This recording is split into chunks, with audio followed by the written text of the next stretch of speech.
Windsor, Ontario. Known by many as Detroit's Canadian counterpart and known throughout Canada for its role in our automotive industry, for many, this town is not any of those though.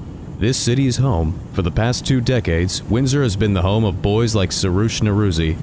Sarush is a young man who has lived in Windsor for the grand majority of his life. Like most young boys in the region, Sarush enjoys video games, watches WWE wrestling, and fancies himself an emerging artist in rap music. And to hear his friends tell it, he enjoys being a character on display. Sarush can't into social. We've often described him as being socially inept, having a very strange disconnect from reality, and partially self-aware of it. We find that he knows when we point it out to him that he's so strange and slightly off-putting, but at the same time continues to be so. Perhaps that he doesn't learn his lesson, or maybe there are no lessons to be learned. And he revels in the fact that he is very unique. For Sarush, this is not where the reveling ends. He enjoys the attention on himself, sometimes making risky or even offensive jokes to make sure that he still commands attention. He will also make sure that he follows the stereotypes of hypermasculinity. He obsesses over gangster culture, constantly throwing up West Side signs, the gang signs with your hands, and talking about Bloods and Crips, listening to rap music, the rap genre. He's constantly talking about going to the gym, being big, getting big, being bigger. I swear to God, we're in a group chat on Facebook. Almost every other message he sends is, "Guys, I swear to God, I'm getting bigger." Some believe that this is not an isolated case of insecurity, but rather a byproduct of stereotypes offered to us by mass media. I'm a firm believer that we're a composite of the media and the people that we surround ourselves with, and so I believe that if he is friends with people who are more open to masculinity and femininity on a spectrum and exploring those different areas and exploring gender and different roles that you can fulfill, and also media that maybe that he consumes, if you see the more media that you consume that normalizes this idea is going to even subconsciously get into your brain. Sarush is no stranger to show and tell himself. Sarush enjoys making a spectacle of himself, making sketch comedy shorts or let's play YouTube videos of him playing gun-based video games. He's also very evidently used to backing himself up, adding the line of, "No guys, I'm serious," after his more boastful comments, and letting us know he's not gay even though we never asked about his sexuality. I think he's gay. He's just insecure. Perhaps about his sexuality. He certainly doesn't try to experiment at all, and that's fine if as long as you are confident in who you are attracted to. But he'll hug you, he'll grope you, and then as soon as you make mention of the fact that he's doing this, he'll immediately recoil and just be like, "Stop, seriously, no, you're gay." To some, this comes from a social desire to be secure and to be accepted by all through conditioning. In our society, males aren't really not allowed to express genuine emotion to each other, especially to each other. And so when a person, just as a human does, say, express to their friends how much they love them or anything that's even remotely emotionally vulnerable, they'll need to reaffirm their own place and say that it's something about them not being able to open up fully. And this isn't just hippy-dippy bullshit, too. His friends see right through his act and understand what it all means.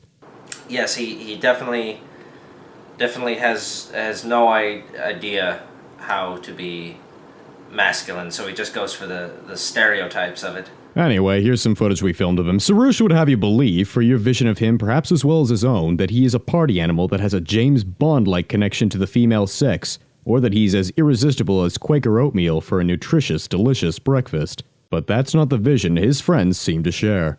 I don't know, he doesn't go out much, and he's a bit of a, recluse. sometimes, and I certainly have my criticisms towards him when he speaks of the female variety. But yeah, he thinks that just by going to the gym and then going to the mall, he's immediately going to pick up bitches, which can lend itself to some suspect characteristics of the man's nature. Bitches being the academic term. The obvious question here is, what kind of behavior does this entail? Luckily, we don't have to pry too much for an answer. In relation to women, going back to that, and just his very, I don't want to say childish, but perhaps immature way of just handling females is at a time when we were both, I would say, 12 years old, 10, 11, somewhere around that range. We went to a carnival together.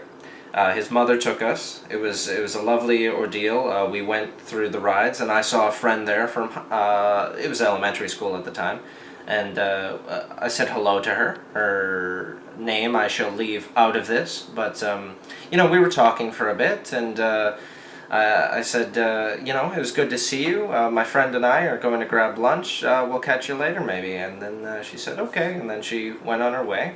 Sarush and I, we went to Subway, I remember.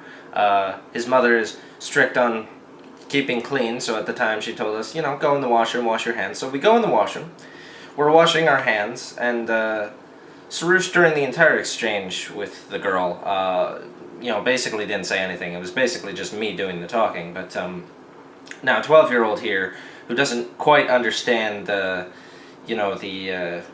mechanics of social interaction leans over to me, and while we're washing our hands, and he says, "Jeff, do you know that girl back there? I want to have sex with her." And that is 12-year-old Sarush. So, I'm not sure how far we've grown, but I have hope. Now, how does this all connect? Is there a perfect combination of these factors like peas and corn, pen and paper, Quaker oatmeal and milk? According to the experts, it's all about projection.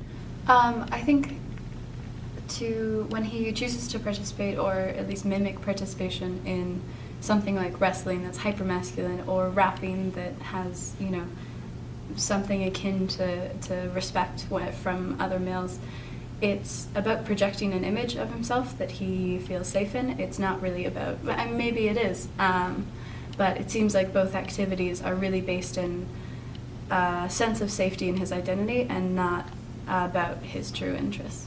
I think, just growing up watching WWE and these big sweaty guys wrestling each other, he would talk in length about how interesting he thought that particular facet was, that they were just these, he would describe these big, sweaty, crimson guys going at each other in the ring, and we were just like, yeah, and then we wait for him, and he says what is essentially his catchphrase, yeah, but I'm not gay, though.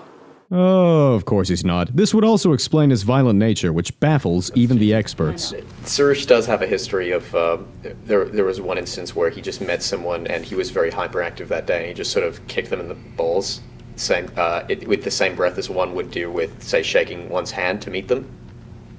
So would you say that's like some sort of hyper symptom of this sort of thing manifesting? Shortly after this clip was taken, our expert left, saying she couldn't deal with this shit anymore, so that's the end of her clips. Let's talk about Sarush's anal habits. After you go to the washroom, number 2, you activate a little fountain, and it sprays water up into your rectum to clean it out. And it has been attached to the toilet that he uses, the one that the guests are allowed to use downstairs for as long as I've known him, which is over 12 years, so he's shot water up his ass for 12 years. Clearly, despite not being an isolated case, Sarush's inner workings and the mystery surrounding him are quite delicious topics. Almost as delicious as the delicious taste of Quaker oatmeal. Quaker oatmeal. Quaker oatmeal. Quaker oatmeal. Quaker oatmeal. Quaker oatmeal. Quaker oatmeal. Quaker oatmeal. I'm not gay!